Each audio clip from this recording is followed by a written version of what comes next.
What up and welcome to Rama Screen YouTube channel, and here's my review of Netflix new series, The Glass Dome. Let's rock this. Damn, I usually generally like Scandinavian thrillers, especially the ones on Netflix, and oftentimes Scandinavian thrillers can be so good, Hollywood would try to remake them.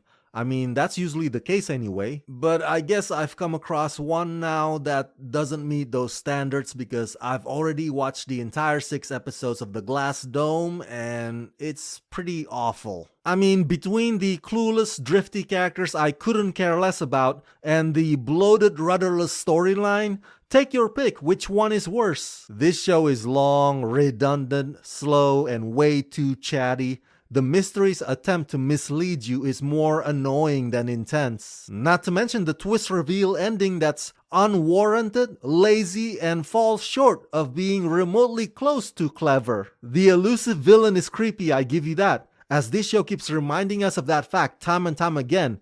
But creepy is not enough when everything else feels like a boring, cluttered mess. Created by Swedish best-selling crime author Camilla Lackberg, in The Glass Dome, in a village in Sweden, Lejla returns to her childhood home.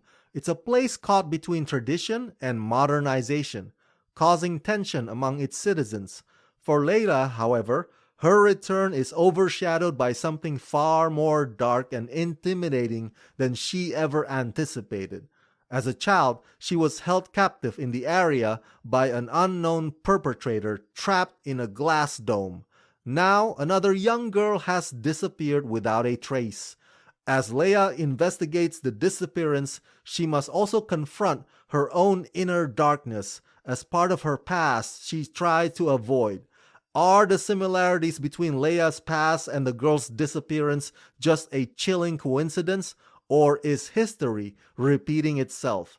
Starring Leonie Vincent, Johan Hadenberg, Johan Rayborg, and Vali Virtanen. I don't know what more I can tell you other than what I've already said earlier. I guess this is gonna end up being a pretty short video review. One thing that I do like about The Glass Dome is the one thing that I always like about all these Scandinavian Netflix thrillers, and that is most of them are set in some snowy, remote, small town where there's only a few cops who are always lacking resources.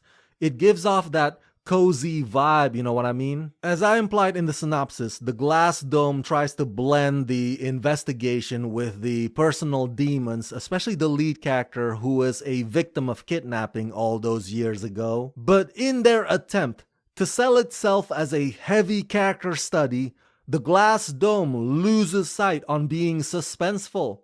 And instead, it becomes confusing, dull, and frankly, pointless. The acting is not much to brag about either. There's nothing empowering about the female lead, who seems to be comfortable just coasting on average. And the eureka moment doesn't even make sense. I mean, this is one tedious case that gets solved by sheer fluke, without anything leading up to it that justifies its conclusion. You know how sometimes you watch a movie and it got you thinking, this would have been so much better as a show instead. Well, The Glass Dome is the other way around. This show would have been better told as a feature-length movie, because so much of those first 5 episodes prior to the finale is just a string of wasteful roundabouts. So yeah, overall I give The Glass Dome the rating of 1.5 out of 5. One of this year's most disappointing mystery thrillers that can be described as DOA, Dead on Arrival.